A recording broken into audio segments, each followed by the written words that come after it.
It's 524. Should be episode 524. Yes. Those are all the. Oh, then I definitely have all the wrong links because I'm on the links I grabbed just now were from episode 522. Oh, well, Oh. that's a problem. Did you tell us to go live? We're live. It's Oh, cool. fine. That's Yeah, fine. that's You know, look, whoever's popping into the to the thing right now, you know, maybe we shouldn't. I don't know what part of the screen they can see. We probably Yeah. shouldn't show them our Google Drive. Oh no, we are. Yeah, just get us back over to our tab. There Yeah. we go. Look at that. Yeah, there you go. But they're just Oh. getting late spoilers for what we're going to be doing. That's all right. That's what you get for popping in early. When, Yeah. when you see that notification go, just hop Yeah. right in. There you go. Going to be some good stuff. I'm going to fucking make you watch that movie with me. Oh, Terrified? Yeah, it's Yeah. it's an Argentine movie. Ooh, yeah. Apparently, it's fucking really good. I recently heard some news. Someone really cool joined the cast of Alien season 2. gonna put it That's on you guys. what's his name?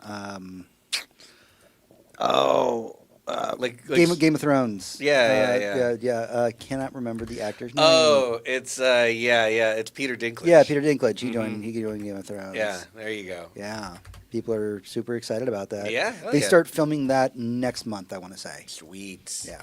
So it'll probably be about a year, but I mean, Yeah, maybe the end of this year. We'll see. Hopefully, they're not filming it for like 6 months or whatever. Right. I don't know. There's a lot of stuff going on. Yeah, I mean, I don't know what Noah Hawley's like turnaround time is. Like, I feel like you could do an episode of Fargo in like 6 months, but like, Yeah. you know. All right, do the show. Yeah. Yeah, there's not a lot of After Effects, right? Right. Like you hope. Right. All right. Oh. You where you at, my dude? on. You good? And A little bit of prep work here and there. there we are. Okay, we can start the show now. Fantastic. All right. Let's do a show, guys. So excited. All right.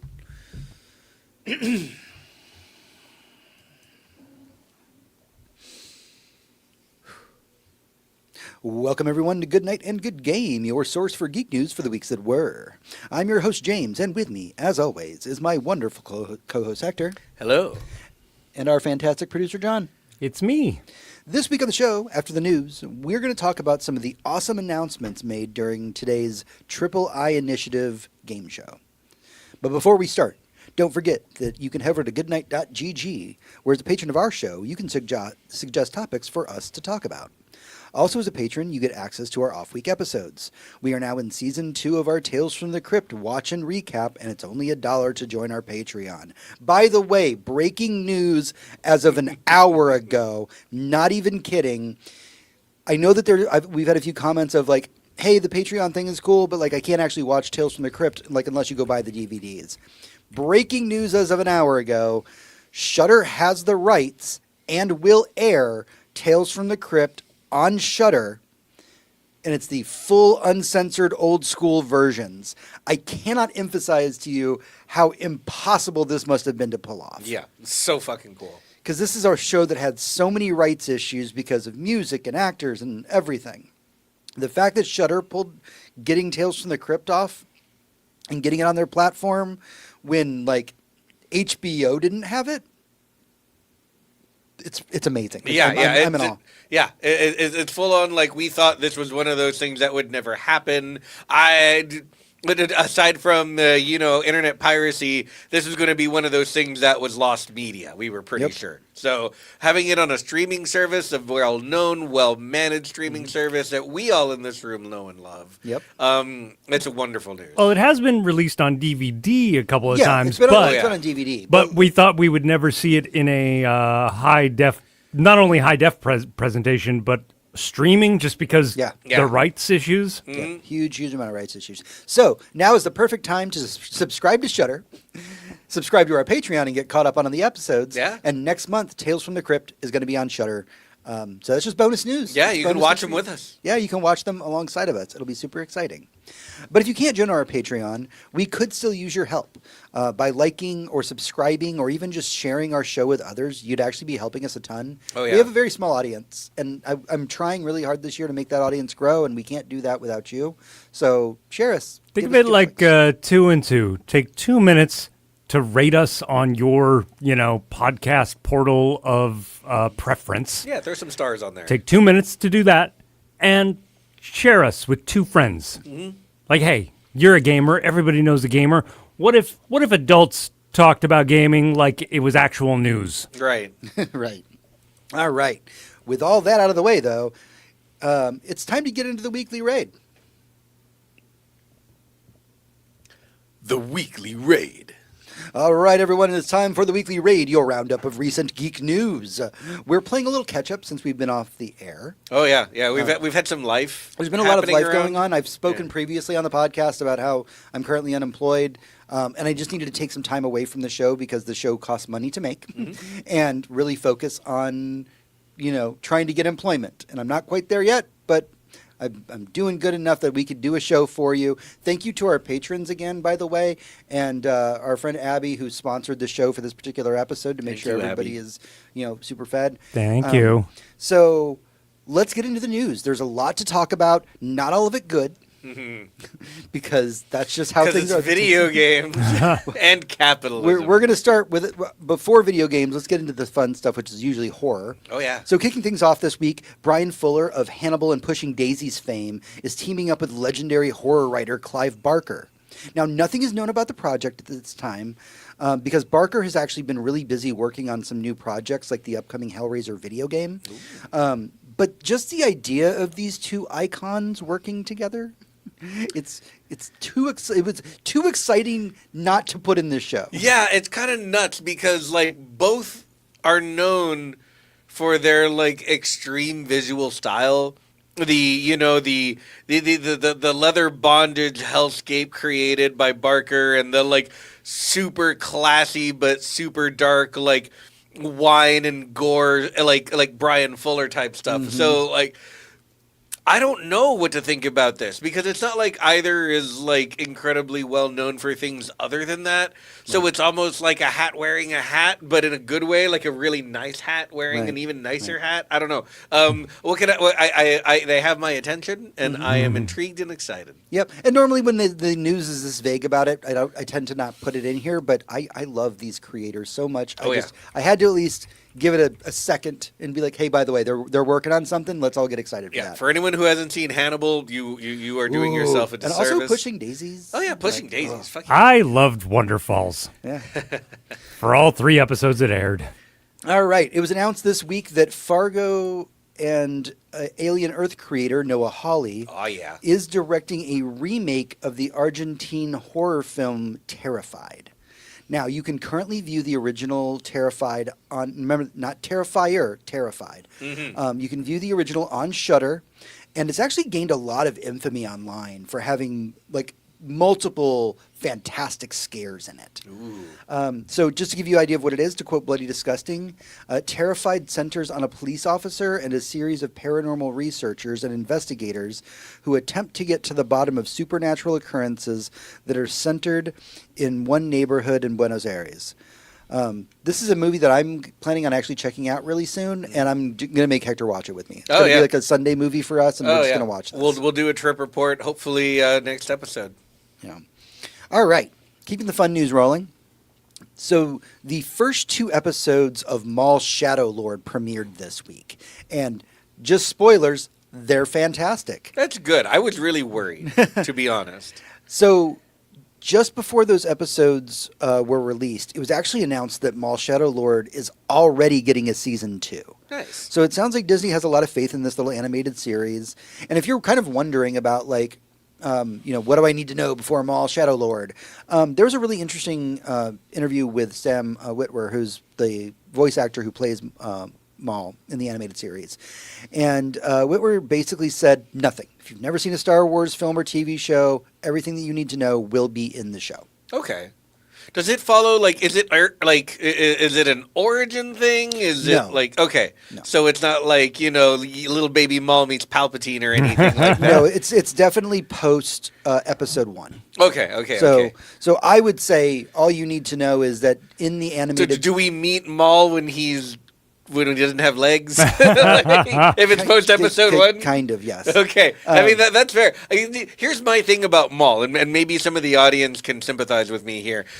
I never understood Star Trek as a whole's Star Trek. Sorry, I have Star Trek on the brain these days.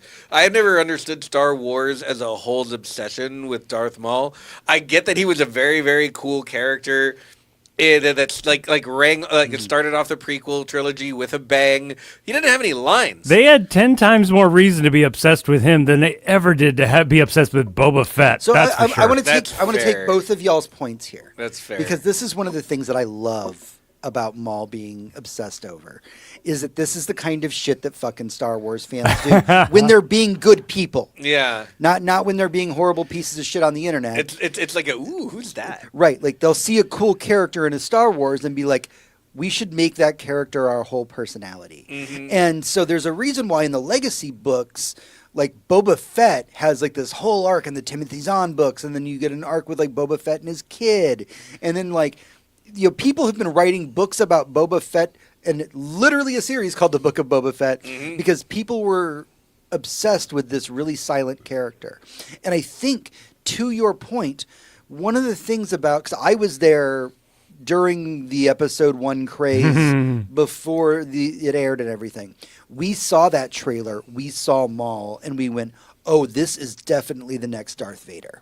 Also, it was literally named like allegedly for that character. The whole movie was the Phantom Menace. Like, Yeah. oh, that's the menacing Phantom. Right.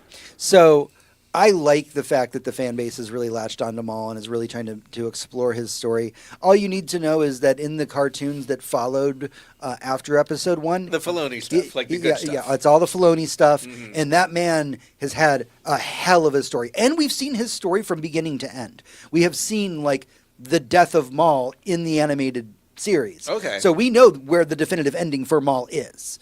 Like that's him and Obi-Wan That's one last right. time. Yeah, I remember that. Right. Okay. So right now it's just we're fans filling in the gaps.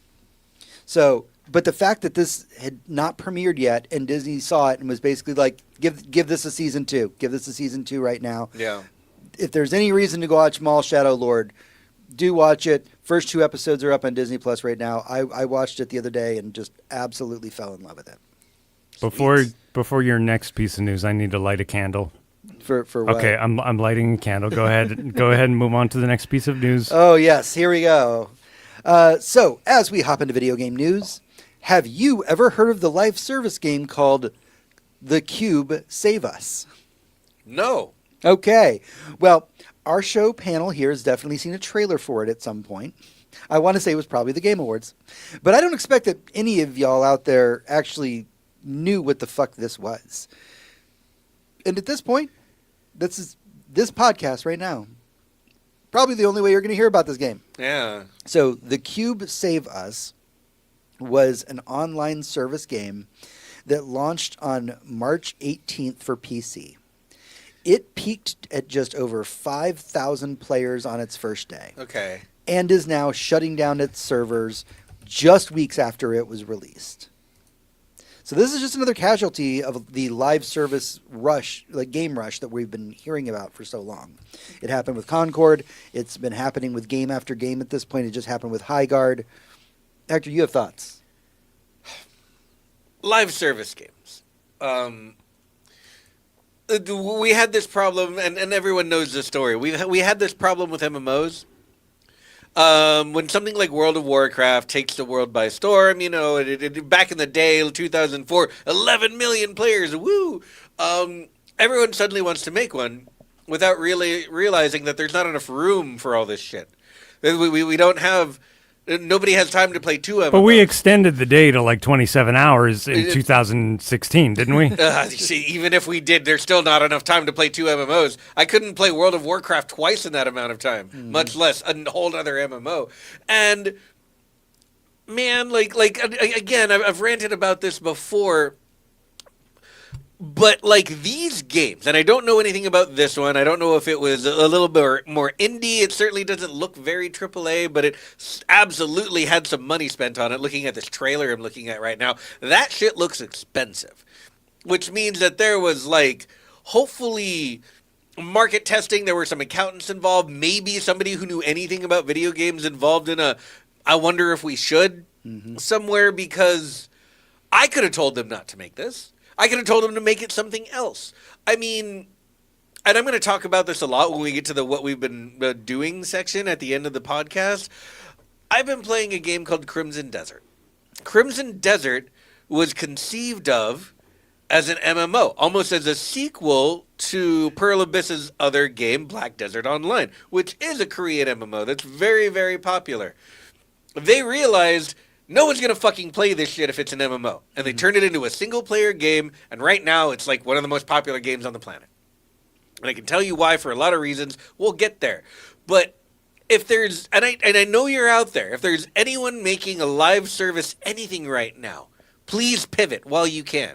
Please do not be another Concord. I hate to see this shit because it is talent and money going right down the drain, and people are getting laid off and thrown into oblivion because some manager was like, no, I want to make, fucking Apex Legends money. When really you end up making Concord money, which for anyone who doesn't know is about negative $500 million. So please just make something else. Please, for the love of God, make something else.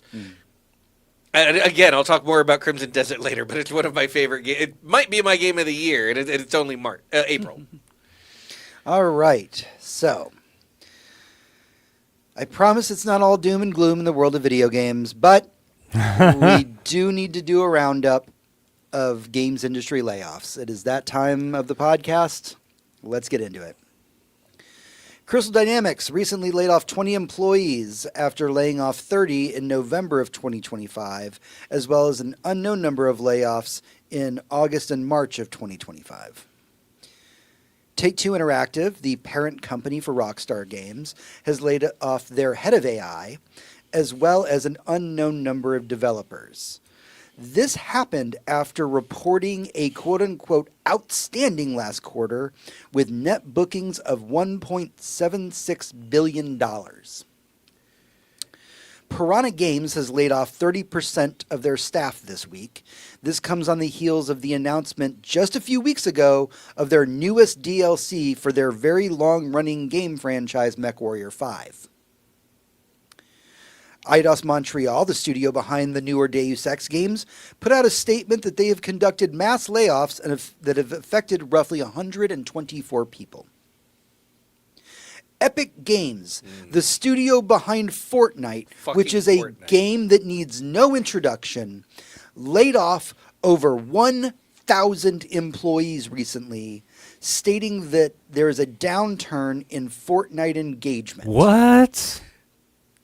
Let's not forget that they still posted a massive profit. Like a massive billions profit. of dollars profit. But not as much profit, guys. No. It is more. It's literally as much and more. The problem is it's not growing as fast as it used to. Inflation, and it was the same amount of work we paid for the last time that we made profit. And All right, so let's talk about it. So today being, dear listeners, Thursday, April the 9th, 2026. Today, and I'm going somewhere with this, we got to see... Sounds like you're going on a spree that we should report. Yeah, we got to see a video from a man who worked as a contractor in a warehouse that stored toilet paper in Ontario, California. It was a 1.2 million acre warehouse storing like a country's supply of toilet paper. This man sounds like a bragger. And we watched him set a very small fire so that the fire department would be called. When the fire department shows up, they turn off the sprinklers, and he knew that. So as soon as the fire department showed up on one side of the warehouse, several football fields away from where he was, he set the rest of the warehouse on fire because there was no There was no sprinkler system, and nothing could be done. And the entire thing burned down overnight last night, and we woke up to the aftermath this morning. And he filmed himself doing it. And while he lit everything on fire, he said, "All you had to do was pay us enough to live." Over and over again, while he walked around from pallet to pallet, setting toilet paper on fire.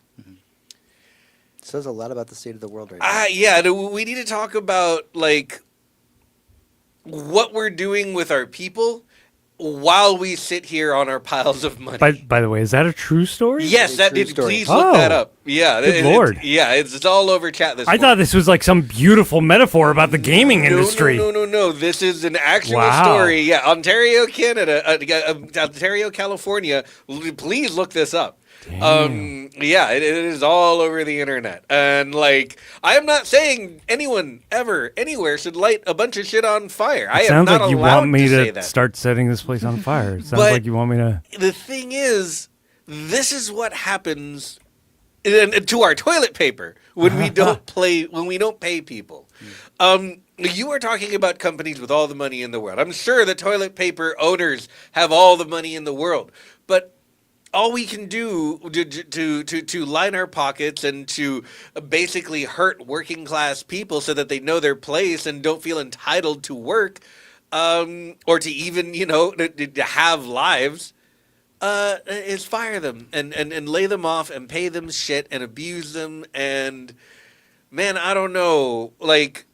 We're going to get to the Triple I initiative later, and that's going to be a showcase of a lot of really incredible video games, most of them made by very small teams, that what people are blows- looking forward to. What blows me away is they could pay us like just a pittance more in their mind, from their perspective, yeah. just a little teeny tiny more. And to us, we'd be like, I am your blood employee for life. Oh yeah, the smallest thing in the world to them would engender the most loyalty from us. Yeah. You know, if that guy got paid enough to live, to God's sake, to support a family, he would have been running around using his own shirt to put out fires. Like you wouldn't even have to call the fire department. But no, he lit the place on fire. And my point is, like I said, I was going somewhere with this. My point is, we have to start treating our people better and our products differently, because instead of trying to listen to whatever a computer says, we need to make these like live service games or something like that, or accountants or whoever that say things like, oh, well, we need to make more money faster, let's lay a bunch of talent off. Like, obviously this shit isn't working. It's very, very much not working. Everything is getting worse, and we're actively making things worse because we think it'll make us more money. It's not working. Look at PepsiCo. Just had their stock price tank because no one was buying Doritos, because no one was looking at the price of Doritos there. They were just adjusting it for inflation every time they thought they could, and a bag of Doritos ended up costing $7. And all of a sudden their stock price tanked because no one bought Doritos. Companies should not be allowed to be this stupid. And that includes Epic Games with Fortnite. That includes Eidos Montreal. I mean, the people who make MechWarrior aren't even like big swingers. No, they're a mid AA studio. They shouldn't be doing layoffs. They should be cultivating talent, grabbing talent from where. You know how much AAA talent they can grab right now for nothing. This is like the 8th MechWarrior 5 DLC, and everybody buys them, including me, whenever they come out because Yeah. they're good. Like, what are we doing? Why are we? I don't know, man. Like, things have to change. Like they really do. Just in general with the industries, so that we take care of our people who make the things that we make money on. Like it's really, really simple stuff. All right, so to your point, I have some great quotes here, because also in news this week, John Romero, who is one of the visionaries behind the original Doom, and his wife Brenda, who also works on Romero games with him, had some quotes. So the CEO is Brenda Romero for Romero Games, and she said, I mean, we were there in the 80s for the crash, and this is definitely crashier. Oh, yeah. There are so few people that have not been affected, or their partners affected, or they're worried about being affected. It's a really difficult time right now. John Romero had a couple of quotes. Specifically, he wanted to talk about the EA layoffs, which we didn't bring up in here, but I think we mentioned last podcast. Basically, Battlefield 6 came out, and it just did gangbusters, and then they laid a bunch of people off. So John Romero said, Battlefield 6 did really, really well, only for EA to cut jobs either way. That game sold 7 million units in its first 3 days after launch.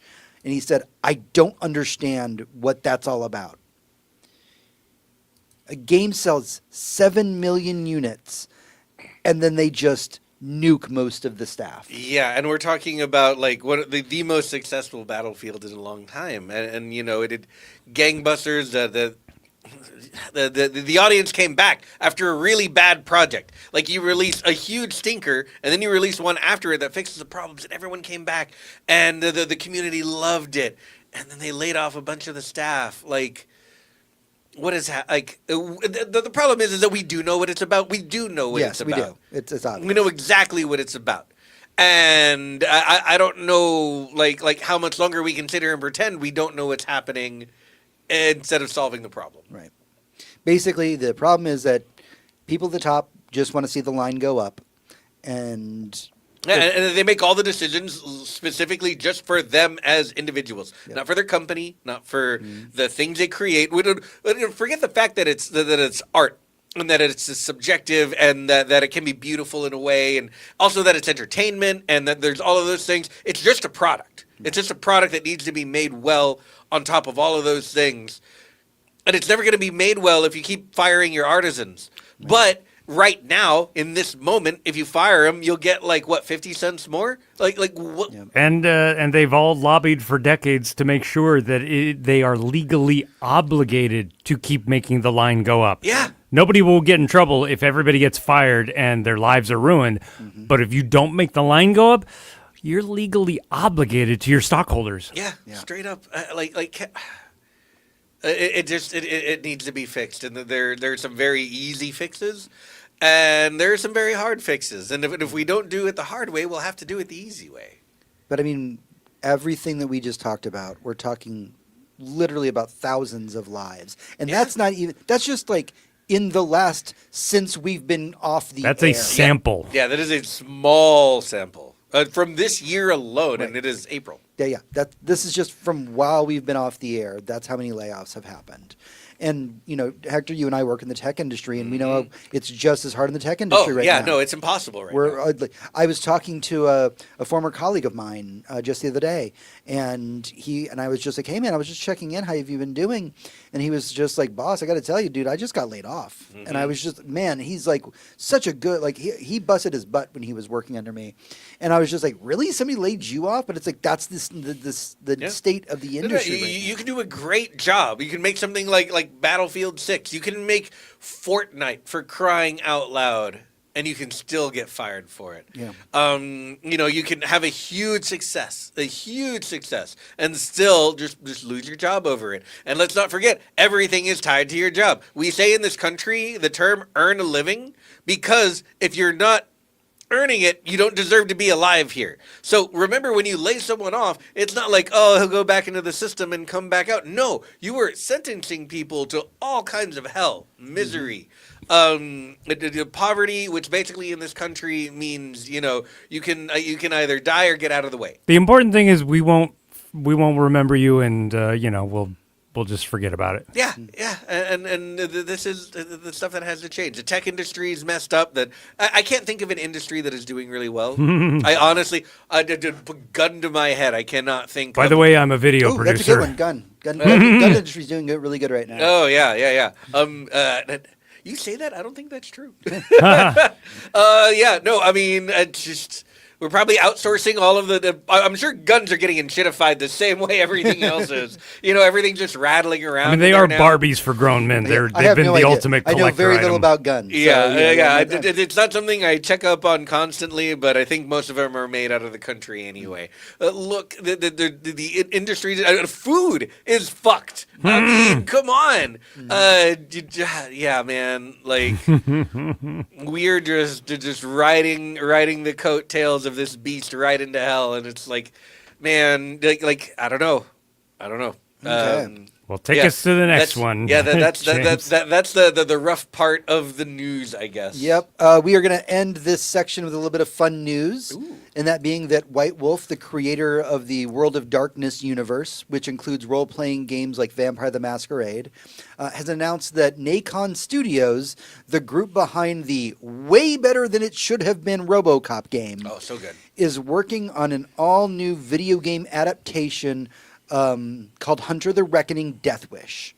Now, we only saw a very quick trailer for this game, but when Nacon was interviewed about what is the game going to be like, because it was just a CGI trailer that we saw for it, they said, okay, well, basically our biggest influences for making this Hunter the Reckoning game is going to be Deus Ex and Vampire the Masquerade Bloodlines.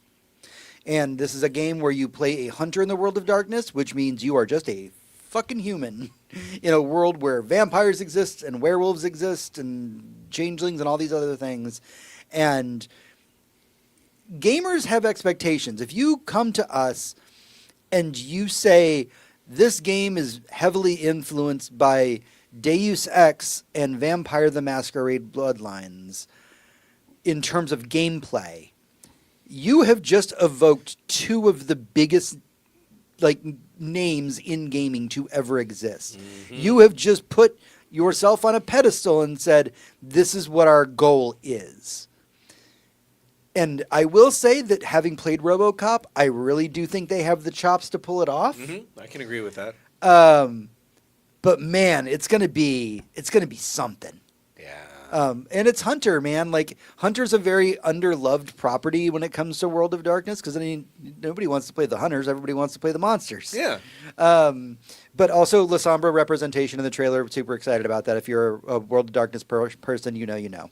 But yeah, I'm super excited about this. I don't think we're going to be getting it until 2027, but take your time. Don't fire your people. No, just make it good. Like, we all saw what happened to Bloodlines 2. Just please, just scope out your game, leave it where it is, and just make it well, please. Like we want this one to be good. Yeah, absolutely. All right, well, that's everything that we have for the news this week, but stick with us as we get into our main topic in the Boss Room. Boss Room. Hey everyone, welcome back to the show. It's time for the Boss Room, sometimes related to the news, sometimes not. This is the part of the show where we can dive deeper into our opinions on things like this week's topic, the Triple I Initiative 2026. The Triple I Initiative is a game preview show that has actually become really beloved by the internet because it has no hosts and no ads. Yep. It is just, here's a bunch of indie games or indie adjacent games.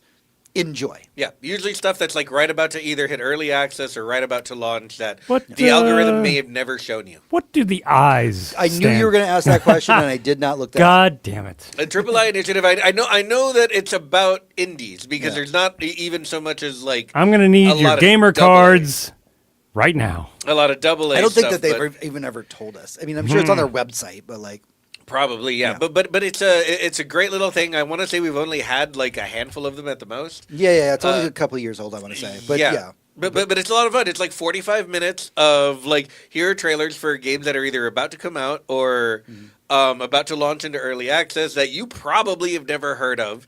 And then they'll do a little after show if they got some, developer interviews. Yeah. And that's it. Yeah, but it's clean. There are no host. There are no ads. they do an occasional like 5 to 10 second break to just be like, hey, Yeah, you want to go yeah. grab a drink? Yeah, catch your breath and come back. Yeah. Well, you guys are lucky because apparently they don't even know what it stands for. Fantastic. They Love s- that. They said it's 50% bigger than a double I game. Honestly, we don't really know ourselves. Triple I like triple A. I get it. It's a joke. It's a joke. Very but I thought they clever. would have some clever, initialism. No, but that is the joke. Well, Well, I AAA get the doesn't- joke. AAA doesn't mean anything. Yeah, So so AAA like doesn't neither mean does triple I. Yeah. Okay. Fair. Fantastic. All right, so we cannot highlight every game that was in this amazing 45-minute panel, but I did pick a handful of them. Hector, if there's any that I don't mention, feel free to bring them up as we go. Oh yeah. The first one is honestly the first trailer they showed, which was a game called Prove You're Human. Now, I've got some game descriptions. A lot of these I'll be quoting from just press junkets and things like that. So Prove You're Human is made by the team that made 1,000 Times Resist. Prove You're Human splits the main character in two, and you drew the short straw. You are the digital copy of a person who is paid to test a corporate product. But the product is convinced it is as human as you are, maybe even more.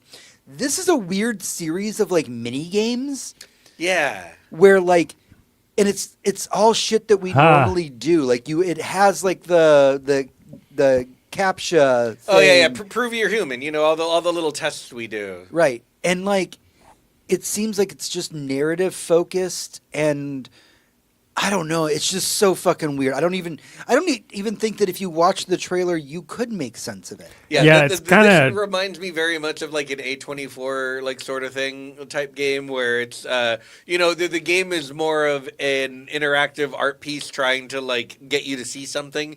And this is what I love about video games is you can have experiences that you interact with stuff with that makes you feel a story rather than like pointing your nose at it and saying see it makes you go through the motions so that you understand. And this game has so much of that energy. Yeah, it's kind of freaking me out because I've, like many of us, I've experienced a lot of the click on this object to prove you're human thing. I've been seeing them get like tricky, even existential. It's like, what could you put something else into that floats? I'm like, what? The other day that I saw like a penguin and a horse and a pangolin, and they're like, get the pangolin to safety. I'm like, wait. You want to trick me into thinking you're talking about a penguin, but I know you're not. And it's getting weird. It's getting bad. So there was one. This is what I love. When I went on Letterboxd to write my review of Begonia, when you say there's a little thing you can click on Letterboxd to say that you've watched a movie. Like I've seen this movie. You're like, yeah, I've seen it. So listen to my opinion. When you click see the movie, it gives you a CAPTCHA. That very clearly is like you've either seen this movie or you haven't. Prove that you've seen it by selecting like the specific things for the plot point. Ooh. It was fucking hilarious because I was like, "What the fuck is this?"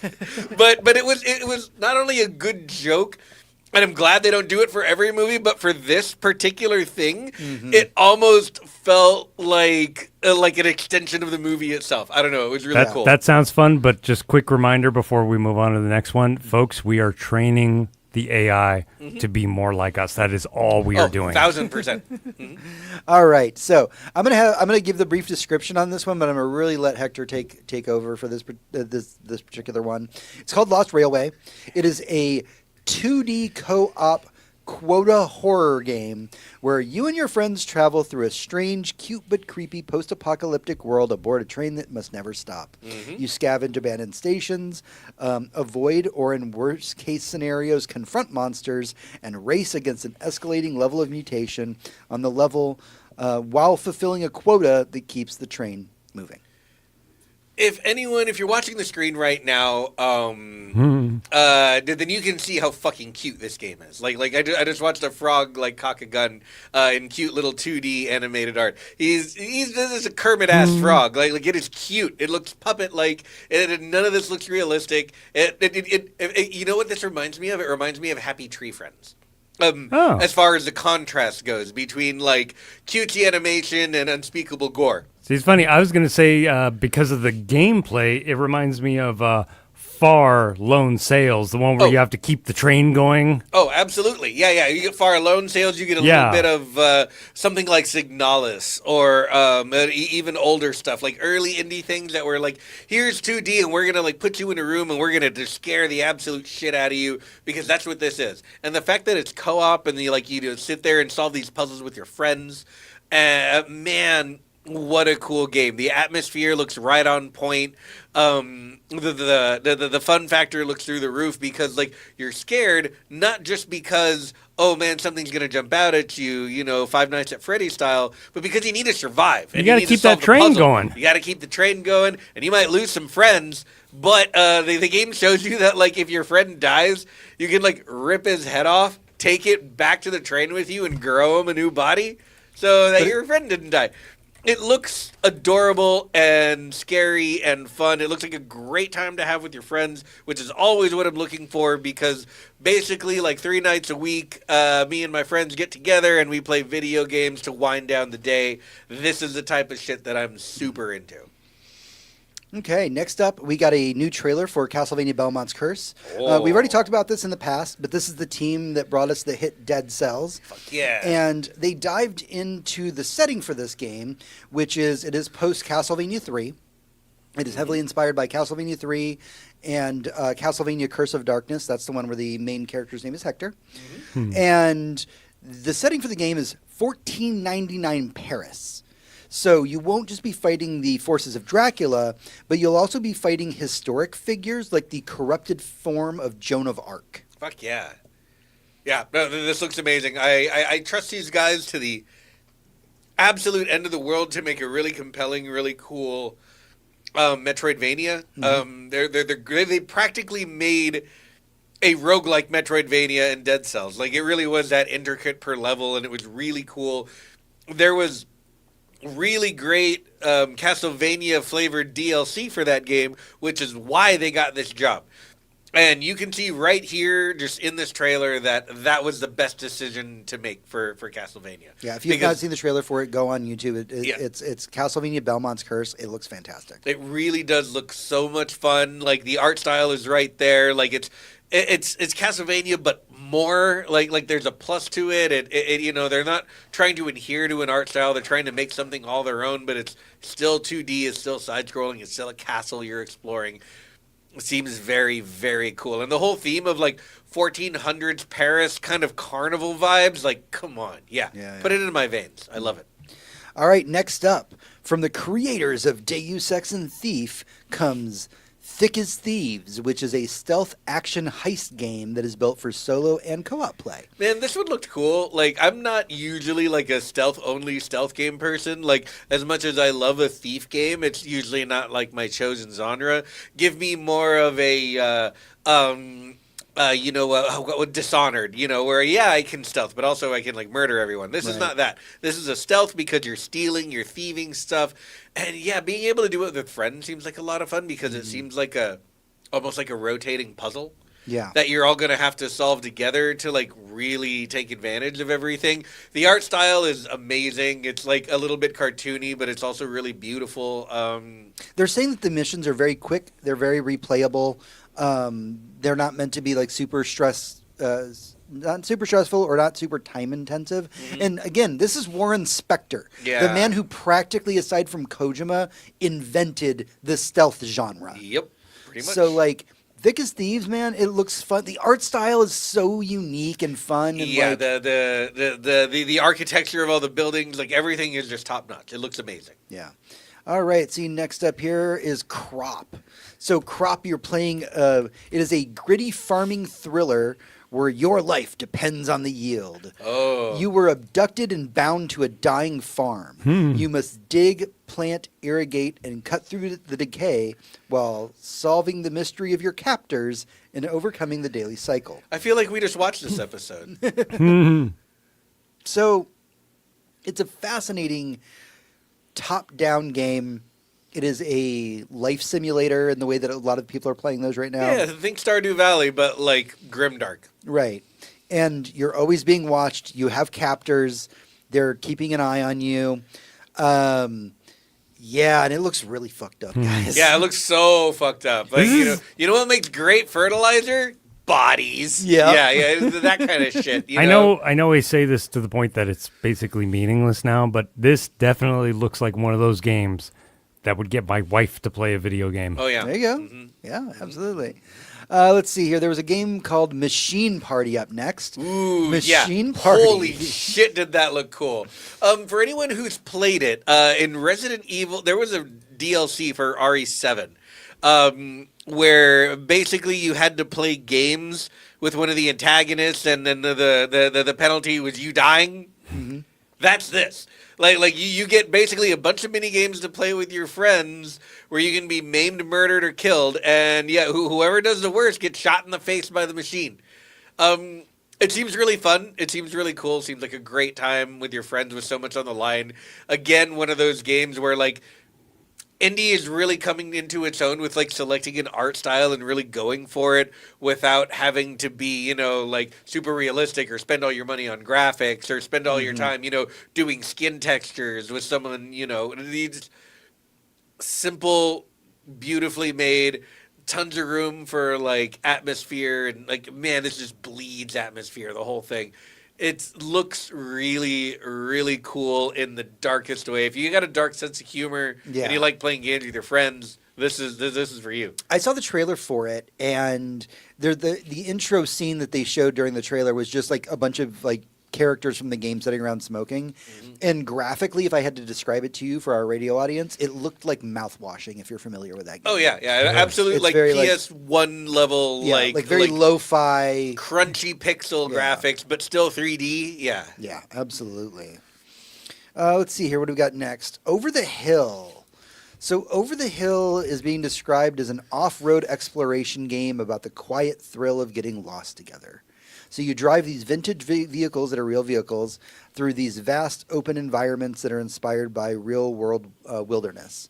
There are no racing lines, no podiums. It's about choosing your own route, reading the terrain, and figuring out how to reach the next lookout when the road disappears. And the idea is that you're these fallen meteorites that you're supposed to be discovering, and you just get in a car with your friends and drive through terrain, which for many of you out there, I can hear you say, that sounds so boring. But I got to tell you, man, I'm down to get high with you and play this. Dude, so this is like, what if you were playing Death Stranding, but you were just a car? Yeah. Like, that seems like this. It's, go over here. Okay, well, there's a mountain there and a river there and a valley there. Yeah, I said go. Yeah. Just go. Just pick. None of this is my problem. Pick your route. Figure out how to get there. You Yep. might have to go fast. You might have to go slow. Mhm. Just figure it out. And yeah, honestly, this looks like the absolute most like just like all day, like rainy weekend day, like sort of game where you're just like slowly trudging along, trying to get to where you're going, hanging out with your buddies. And I noticed that was a theme in a lot of this. It seems like the PC and indie space seems like where you're gonna go to hang out with your friends, which is like, man, sign me up. Yeah, Yeah. I've got a few of those on this list. All right, so the next game that we're going to talk about is honestly my game of the show. Let me guess. Shifted Midnight? Yes, Shift at Midnight is in fact my game of the entire show. Man, How did I know? what a fucking weird ass game, and honestly, it's the jank is almost the point. Yeah. Like, So Shift at Midnight is a online co-op detective horror game that comes out in May, at the end of May. And basically the whole premise of it is you manage a gas station at night. And you got to stock the shelves and you got to sell enough products to meet your quota. You got to take deliveries, you got to keep the store clean. And everybody that comes in to buy something from your store, much like Papers, Please, you interrogate them. yeah, because they might not be human. Right, they may not be human. So like they'll come up to you and they'll hand you their license, and like it'll say that their occupation is plumber, and they'll be like, I'm a pilot.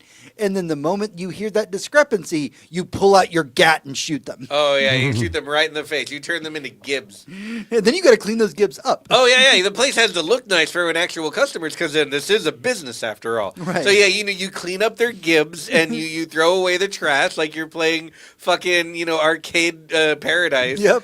And, you mop the floor and you wait for your next customer. It's midnight. It's not like you get a lot of them. But it seems like there's this mechanic where if someone comes in, buys something, and leaves, and they were a doppelganger, you're gonna like go through an invasion phase. Yes. Where you have to protect the store from horrible things coming after you. This seems like, again, a ton of co-op fun. Yeah. So yeah, that is kind of the way that it works within the terms of the gameplay. Is that if the doppelganger gets through, then it sets off an alarm, and then you now have to board up the gas station and get ready for the invasion because like they're gonna come back as like this thing from the thing, Oh yeah. So yeah, there's huge like horrifying Cronenberg-esque monsters just coming out of the walls, the vents in the ceiling. Yeah, man, that looks fun. So the next game, if it wasn't for Shift at Midnight, this is a game that I've actually been following the development of for quite some time. Because I'm a nerd, I follow a lot of game dev stuff on Blue Sky and even on Facebook. And so there's a lot of games like Mouse PI that I've actually been watching since the earliest days of development, back when it was just a concept. This is a game that I have been following for quite a while. It's called Dead as Disco. Hell yeah. It is being described as martial arts meets music video. It is a neon-drenched beat-em-up where every punch, kick, and combo syncs to the music. You play as Charlie Disco, who's a fallen icon with one chance to reclaim the spotlight from the idols, Charlie's ex-bandmates and musical legends. They have not revealed who the musical legends are that are going to be appearing in this game.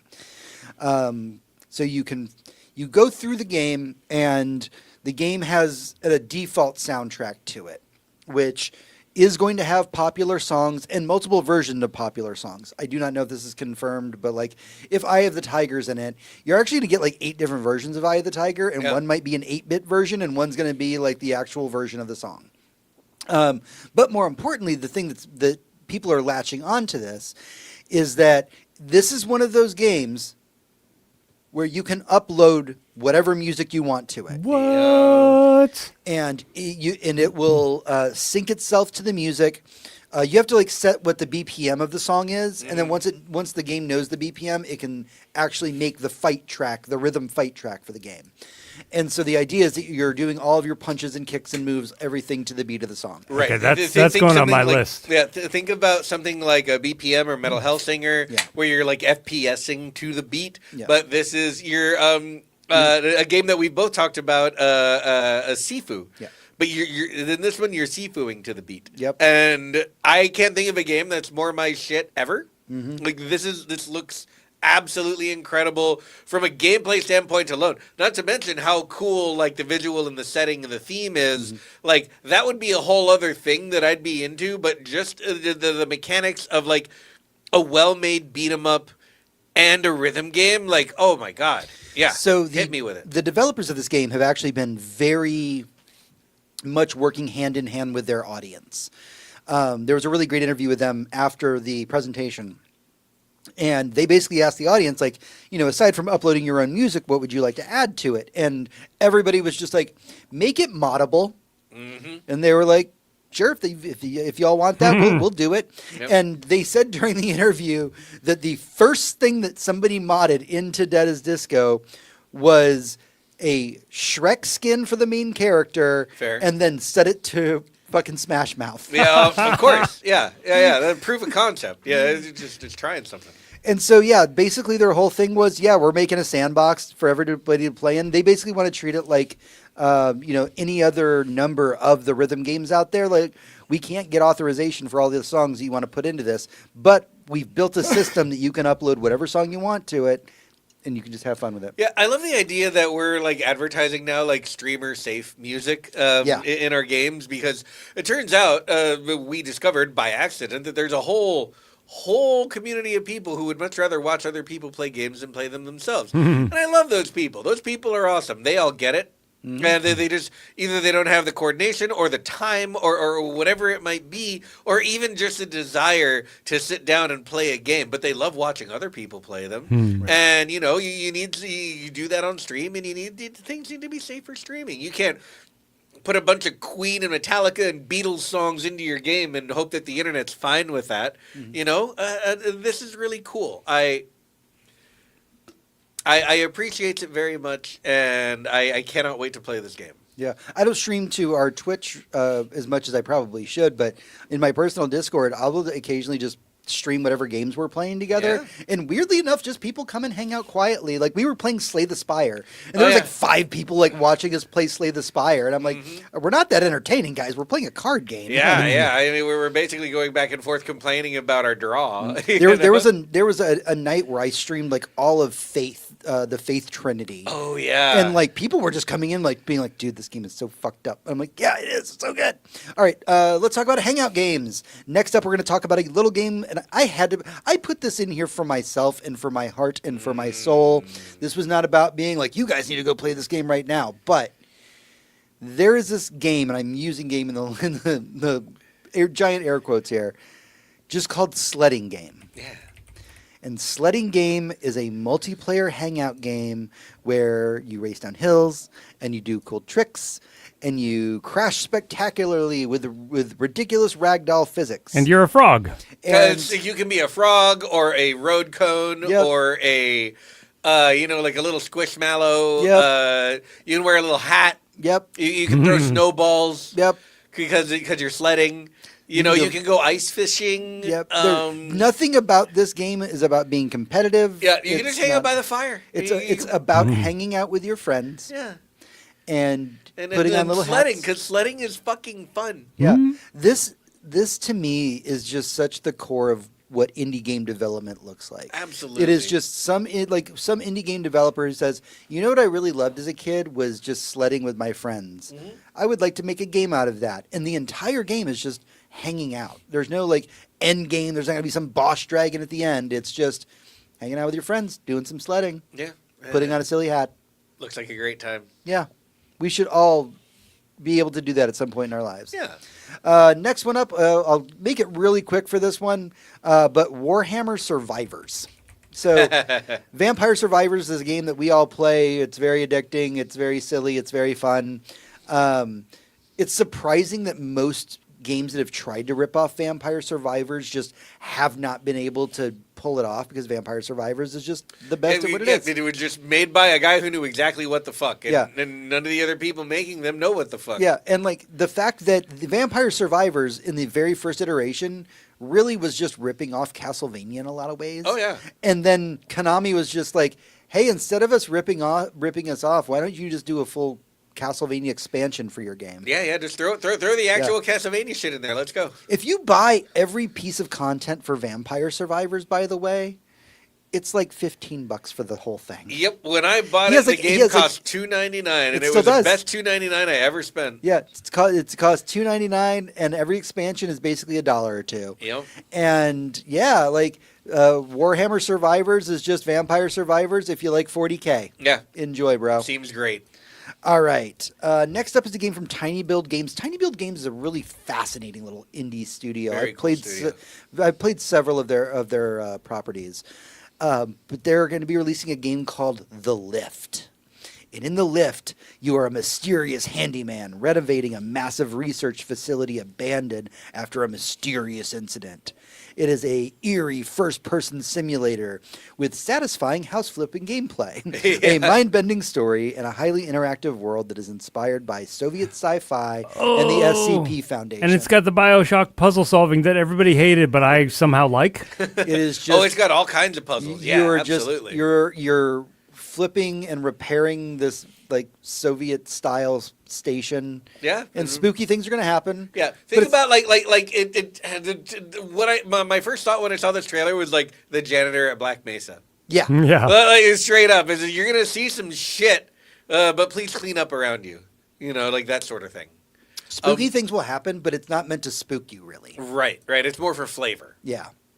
So I would put it in the PG spookiness category. Yeah.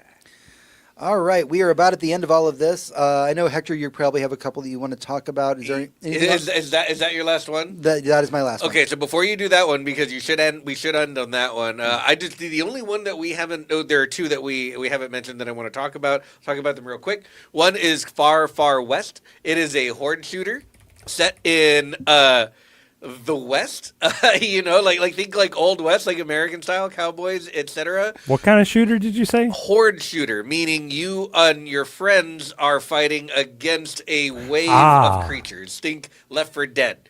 It seems like there's a lot to do. This reminds me a lot of something like Deep Rock Galactic, where you have other Yeah. goals besides besides killing the horde, to get in and out of whatever kind of missions you're on. There's so much personality in this game. It has like a Borderlands level of personality. But it Yeah. also has like a real 360 vibe going on. Absolutely, yeah. It seems like a great time, and I'm super into this.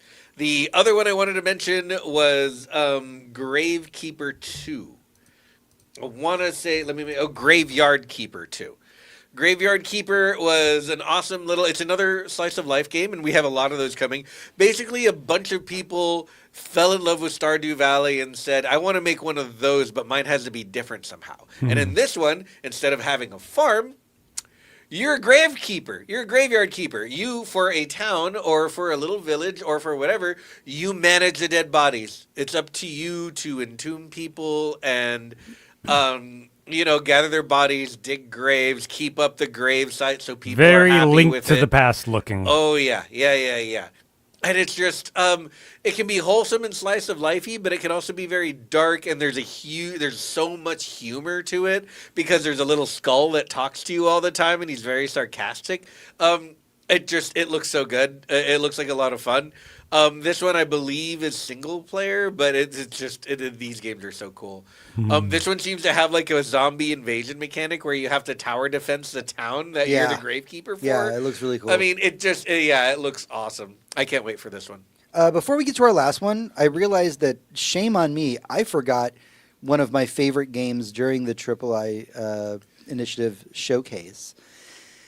And that is a little game called Long Gone. Oh, yeah. Long Gone is a 2D pixel. It's just The Last of Us. Yeah, that's what I was when I saw that. I was like, okay, so that's The Last of Us, but like 2D pixel art, Ah. Sorry, I got attacked by a cat. and it's awesome. And what timing that you got attacked by a cat? Because in this game, you play as unnamed protagonist running from zombies, not fighting zombies, running from zombies. Yep. And your partner is a little cat. Aww. And they stay in your backpack, and you got to keep your cat safe during the zombie apocalypse. You have to. Yeah, you have to. And they made sure in the trailer to show you that you get a pet the cat button. Oh yeah. Oh, good.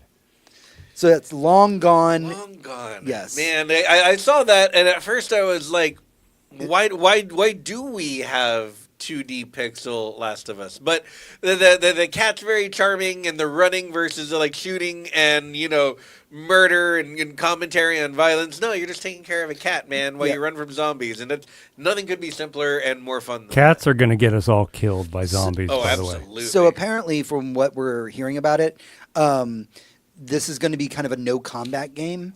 And that the main feature of it is that really you're doing the exploration with your cat companion, and there's going to be a lot of environmental puzzles.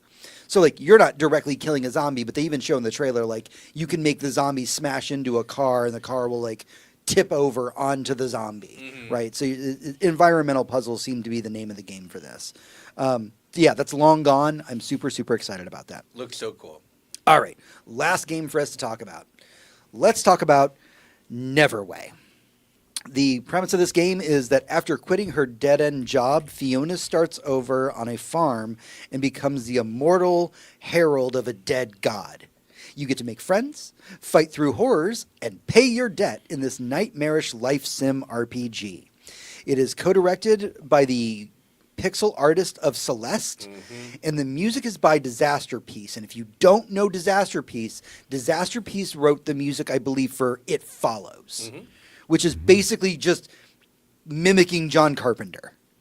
This is it looks like it could live on like the Game Boy Advance. Yeah, it's got a lot of like monotone color, but like incredibly beautiful like animation, but it's very clearly like cartoons, like animated drawings. And then when you're playing the game, you get that top down, like old school Super Nintendo Zelda kind of feeling from it.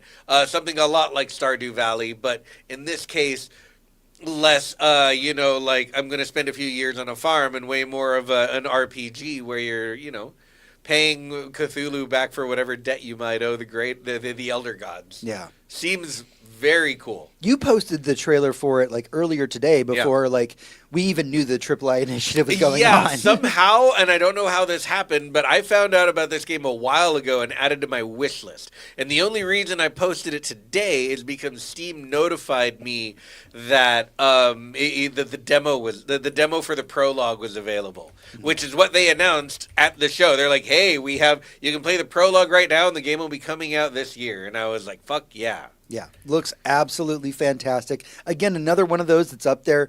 My top level for games that I want from this thing, the AAA initiative, is just like it's neck and neck. Yeah. So many good ones. Like I want to say that the only reason that Shift at Midnight took my top is it's 3 players, and I'm like, oh, we're gonna do that. Yeah, we got to do that. That looks like way Man, too every much time fun. you guys say the name of it, you sound like Valley Girls talking about AAA. Triple I. Triple I. Triple I. Big AAA games. All right, that's everything that we have for the weekly raid. Yay. We have that's the boss room. That's the boss room. That is the boss room. Ba-ba-bam. But stick with us as we get into what we've been up to in the epilogue. Epilogue. All right, this is the epilogue, and it's time to dive into what we've been doing this week, or weeks, as it were, what we've been playing, what we've been watching, what has been occupying our free time, and what has been making us happy. John, why don't we start with you, other than All you right. petting my cat? Well, yes, she does make us all very, very happy, whether we want to be or not. As you guys know, I cleared all the BioShocks. Oh yeah, you did. job. Didn't you? I did the full thing, not only all 3 BioShocks, but I did the DLC for BioShock 2 and the DLC for BioShock Infinite. And my experience, and I told you guys this in passing, but BioShock Infinite stole my heart. I was going to ask you, and I never did get around to it, how you felt about the end, not the DLC end, but the original ending to Infinite. The original ending to Infinite kind of made me cock my head, and I'm like, okay, that kind of makes sense. Her ending the protagonist / antagonist all in one fell sweep, because that was the one thing they all did, and Right. time travel and multiverses and stuff. Like, I was fine with that. I think I was more fine with that than the ghost fight Yeah, with her fair. not mom, but Yeah. building on my thoughts, but whatever. You know what? I'll say this. BioShock Infinite is such a good fucking game. I don't even care if it's not that good of a game. Like, that's how I honestly feel. It makes Yeah. no sense, but it was so beautiful and so grand and so much fun to play. Yeah. I'll tell you why it's interesting to get your opinion about this, because you have been playing these games way after I these all came binged out. them. Yeah. Binged And, them, sure. and it was But- strange to see that the first and second BioShock came out around the same time as Borderlands 2, both Yep. with 2K. And I'm like, BioShock feels so tiny, like a tiny little world, self-contained, and So- Borderlands is like the world. Yeah. We're going to get to this when we get to what I've been doing for the week, but what I want to point out here is that you are separated from the online discourse Oh, about yeah. these Yeah. games, and so you're coming in with a very fresh And view. and without- before you respond, before you say what I think you're thinking, I'm going to tell you my understanding of what happened in history, like me reading, the textbooks of YouTube and Yahtzee. My understanding is that generally, when Bioshock 2 came out, it was not so much liked because it just felt like a continuation or a DLC. And when Bioshock Infinite came out, it was very much beloved, even though it was a little overhyped. Now, fast forward to the current era, apparently there's this huge upsurge of love for Bioshock 2, and a lot of people re-examining Bioshock Infinite, like, hey, the commentary was only skin deep. It felt like an excuse to do racism. I'm not saying it wasn't, but I still love it. Yeah. Yeah, and you pretty much nailed it on the head there when it came to it. There were things that were shown in the trailer for Bioshock Infinite that never made it into the final game. Yeah. And people really held that against it because they were like, it felt like you guys were really going to make more of a message than you actually did, like punching Or there's more racism. game mechanics in general, also. Then we were in the Yeah, era like where it was going to be like a multiverse where people remembered the paths you had chosen and your interactions. Well, and there all was this just stuff. going to be a lot more interaction with Elizabeth as well, Yeah. and like have her be way more of the combat than just like throwing you supplies now and then. And we were in the era where trailers would oversell games, like promise you the world, and then just like the game is nothing at all like that trailer. Yeah. And this one was like, we were getting to the point where, like, any little thing, we were like, fuck you and fuck that, you know? It's like, that was in the game. You should all feel ashamed of yourselves. Even though, I think, in hindsight, still a very good game. And Yeah, like, and it I got- don't want to take a scalpel to the story or anything, because, like, the whole time travel thing, it's a Jeremy Bearimy. We don't need to worry about it. That's how we have fun. Yeah. And it was one of the very few games where I ever heard like fucking zero punctuation. Like, this might be a great game. I don't want to say that, but it might be. Yeah. So I've been doing that. And for the record, one last thought. I might be a stealth gamer.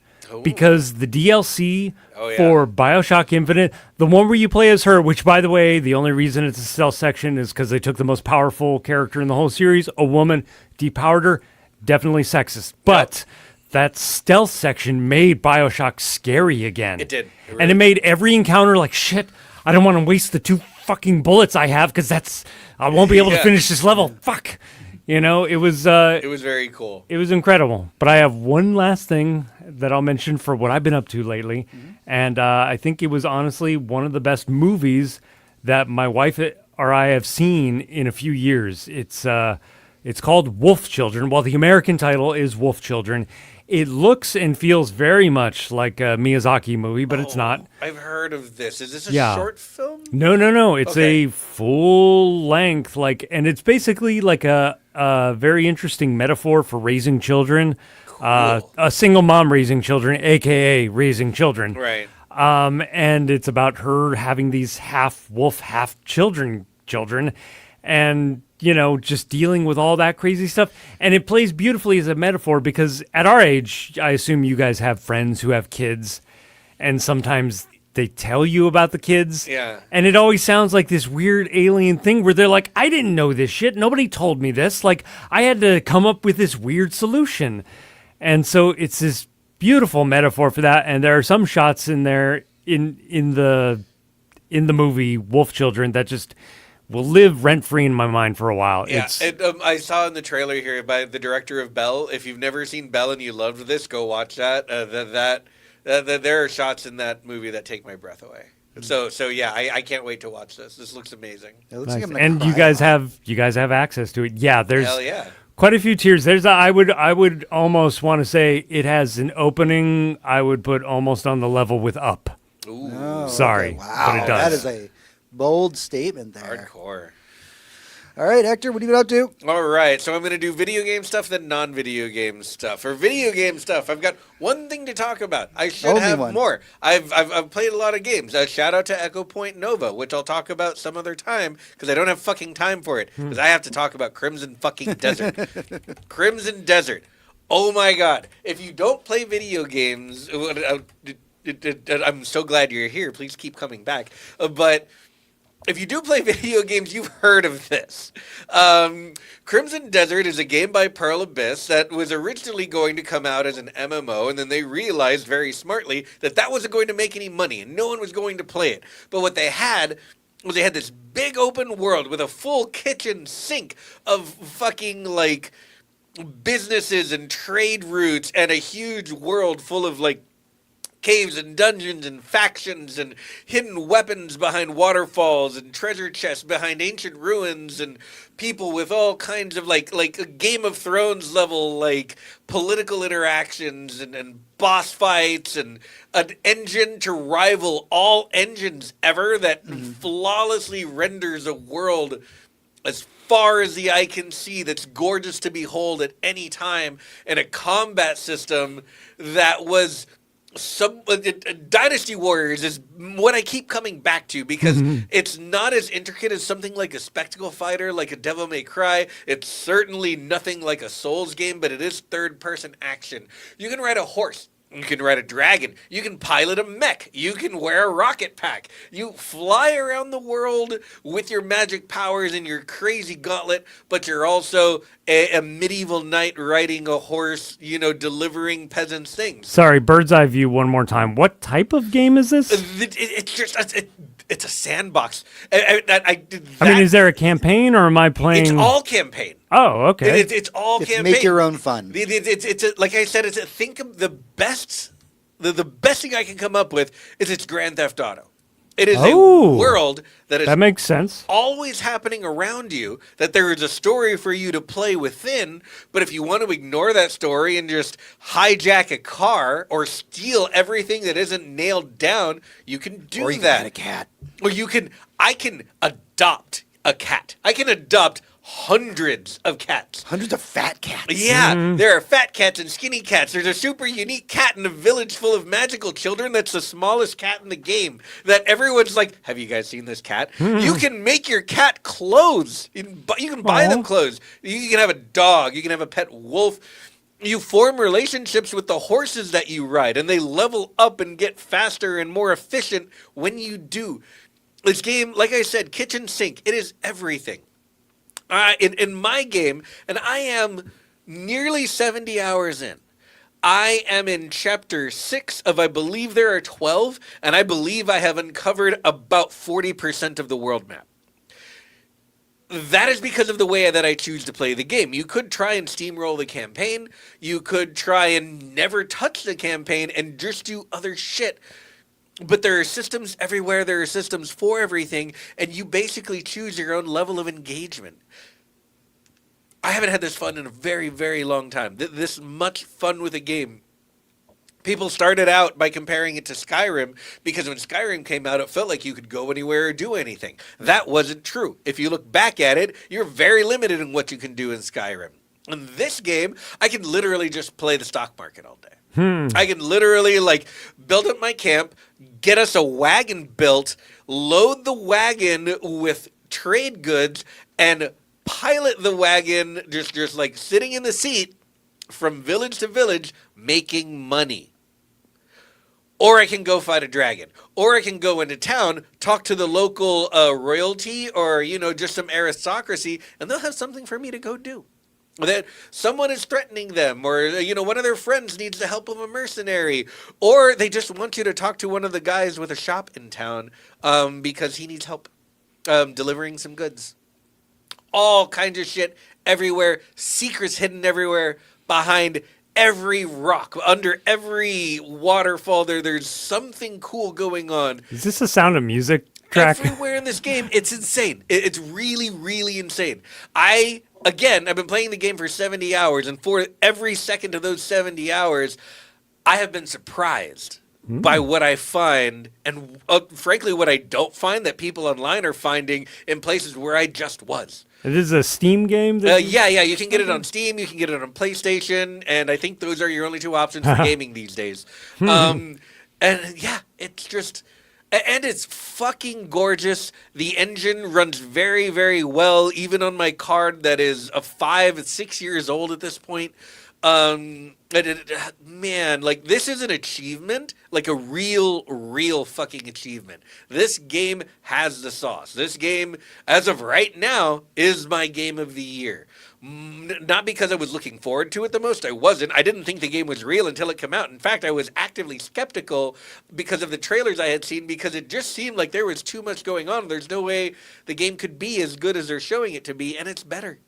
It's better in every way. Yeah. The only downfall of the game is that the story isn't very good. But I've not cared for a second because you can fast forward through cutscenes and they don't matter because I'm having too much fun playing the game, and I can play it in any way that I want. And man, I'm not usually a huge fan of that sort of thing, but this game made me one. Everything that you want to do, anything that you think you want to do, it's fucking viable, man. Like, and the further you get into it, again, like I said, I think I'm about 40% of the way through the game. I have so much more to discover. Yeah, I cannot sing the praises of this game enough. If anything that I've said has intrigued you at all, pick up this game and play it. And that's the only video game I need to talk about today. Other than that, I've seen some good movies lately. James last night watched Casino Royale for the first time. I'll let him talk about that. Let's see. Recently I've been catching up on Oscar stuff. I saw Marty Supreme. That's very good. I understand why it didn't get any Oscars, but it's a good time. It's fun. Watch it. It didn't deserve, the highest accolade in cinema, but it was a good time. Ray, R-A-Y-E, a British singer-songwriter, just released her new album, I want to say like a week or two ago. Right now, it's my favorite album of the year. It's so fucking good. Give that a listen. I think that's all my stuff. We appreciate music recommendations. Absolutely. Yeah. And if you guys have any, please do some. Oh, I started watching Star Trek Starfleet Academy. That is also very good. We're only getting 2 seasons of it. It is not getting a 3rd season, and the 2nd season is currently still. I believe they're still working on it. But I'm watching the 1st season right now. It's excellent. It's good Star Trek, and we haven't had good Star Trek in a while. So highly recommend. Okay. All right, what have I been up to? What have I been playing? What have I been watching? What's been occupying my free time? So, as Hector said, Casino Royale. Just saw that. Y'all have been taking me through the Bonds, not like all of them, or not like all of the movies, but like being selective about which ones I see. We're seeing at least one movie of every Bond. Yeah. We're trying to do one of every actor. Which Brosnan did you show him? We haven't done Brosnan yet because we've all seen Goldeneye, and the rest of the Brosnan movies are terrible. So we just haven't gotten around to that yet. But yeah, Casino Royale was the one that I was looking forward to. It's 2.5 hours? I didn't feel a fucking minute of that movie. Everybody in that movie is so sexy. Mm-hmm. Everybody is having such a good time. I never thought I would be like, I love a James Bond movie. Fuck that. This is my James Bond movie. This is the one that I'm like, this is what I want. Because like we put on like one of the ones from the 60s, and I was just like, I understand it was the style at the time, but man, that dude is so sexist. Yeah, there sure is a lot of sexual assault for a protagonist to be doing. Right. So, yeah, Casino Royale, absolutely fantastic. Loved all of that. Mm-hmm. Over in the world of video games, had a little bit of free time. I played through start to finish Moonlighter.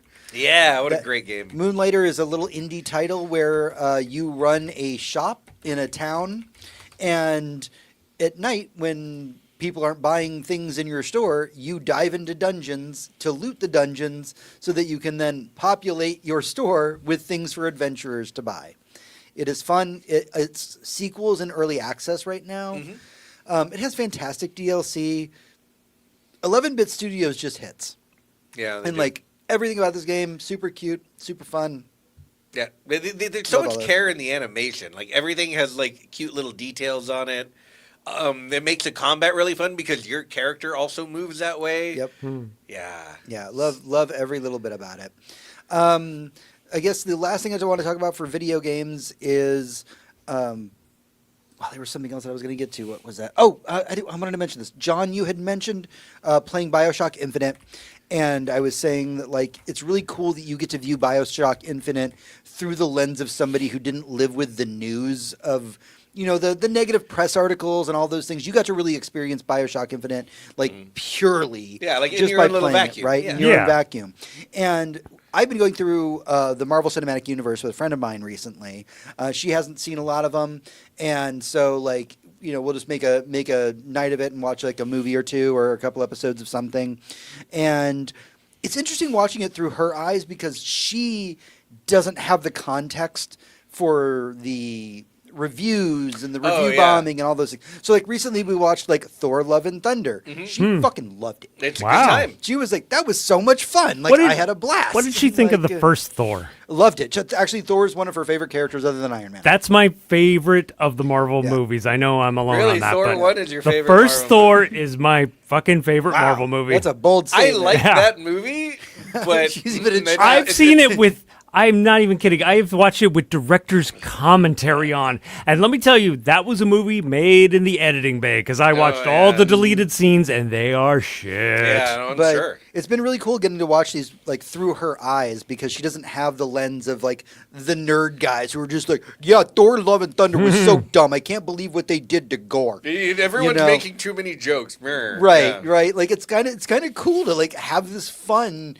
This is one of the reasons I love watching movies that I love with people that have never seen them. I've never been like you haven't seen Ghostbusters? Bro, if you told me you haven't seen Ghostbusters, I'm the most excited person on the planet right now. Yeah. Because I get to show you fucking Ghostbusters. This is, I'm not even Like- kidding. This is exactly identically how I feel knowing you have not watched Red Letter Media's review of Star Wars Episode 1. I am waiting to show you that. Man, I do want to watch that. That sounds I fun. have gotten her through. So she stopped like before like Infinity War essentially, and we've just been going on the journey. She's been watching a bunch of stuff on her own, but we've been watching a bunch of stuff together just for kicks.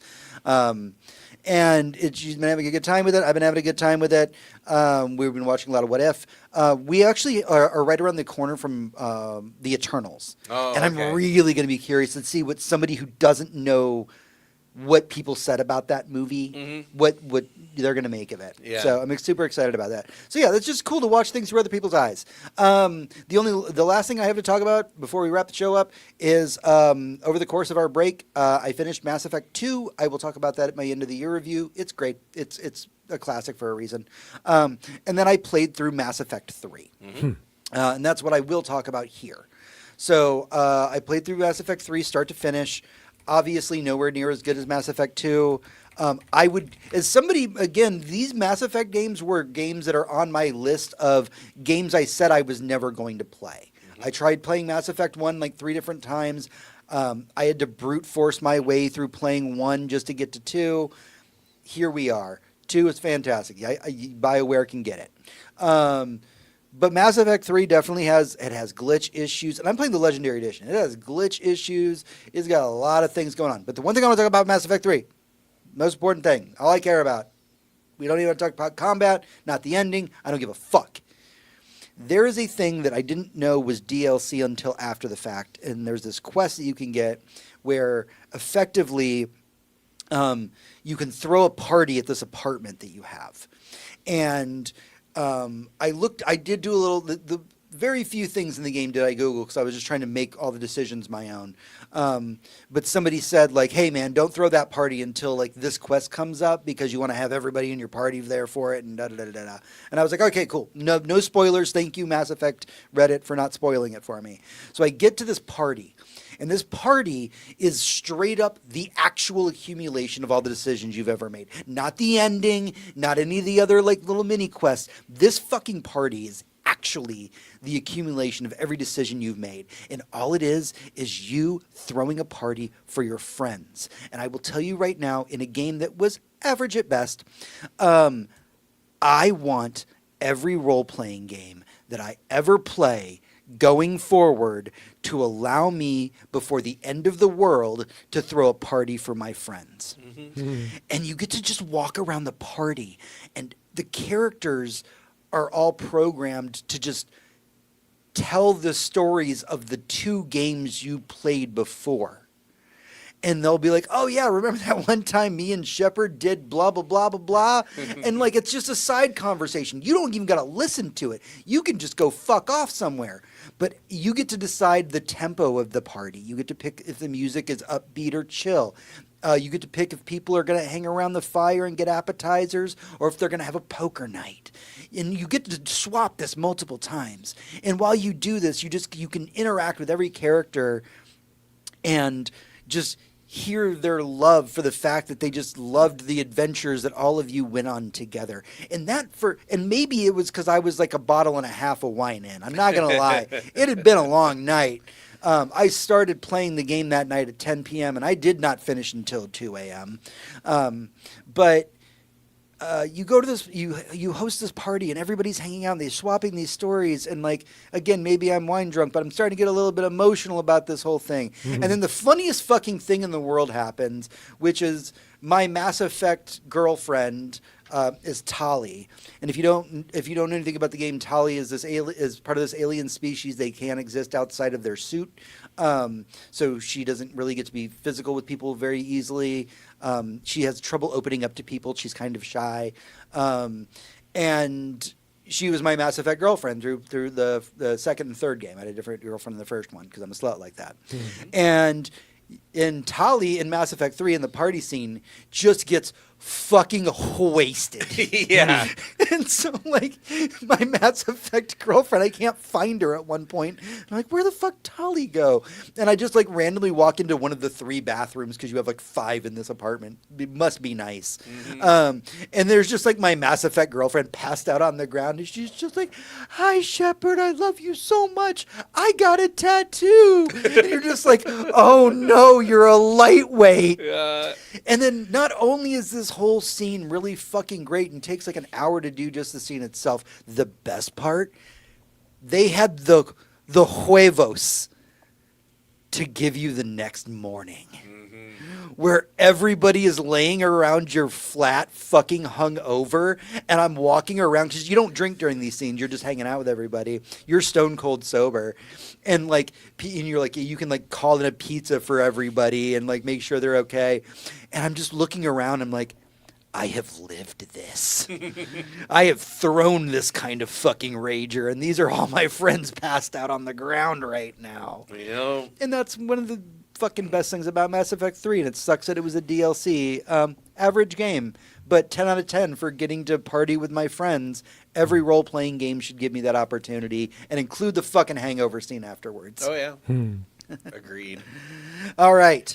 That's everything we have for the show this week. Don't forget that you can head over to goodnight.gg to become a patron of our show. You can head over to facebook.com/GNGGcast where you can chat with us, as well as at GNGGcast on Twitter and goodnight.gg on Blue Sky to talk to me directly. Again, if you can't or don't want to take care of us on Patreon, share us with your friends, give us a like. All of these things are super important to us. Make a comment on YouTube. Please. Any of these things, super, super helpful to us. They cost you nothing, but they do mean the world to us. But yeah, until next time, for Hector, this is James. For James, this is Hector. For you, this is me. Everyone, good night. And good game. Nice. Nice. Thank you, Internet. Yeah, thanks for Thank dropping you. by. I am ending the stream.